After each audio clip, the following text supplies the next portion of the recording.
உங்கள் பிள்ளைகளின் நாளையே அல்லாஹ்வின் தொடர்பை உருவாக்கும் இடத்தில் நீங்கள் இருங்கள். உங்கள் பிள்ளைகளை வளர்ப்பதற்கு யாரையோ முன்மாதிரியாக வைத்து வளர்க்காதீர்கள்.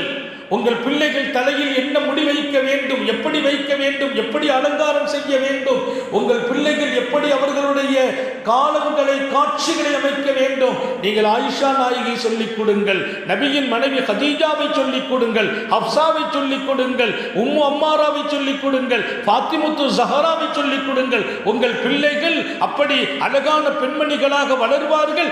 அவர்களின் பிள்ளைகளை அப்படி வளர்ப்பார்கள். அப்படி கியாமத் வரையும் பிள்ளைகள் வளருவார்கள்.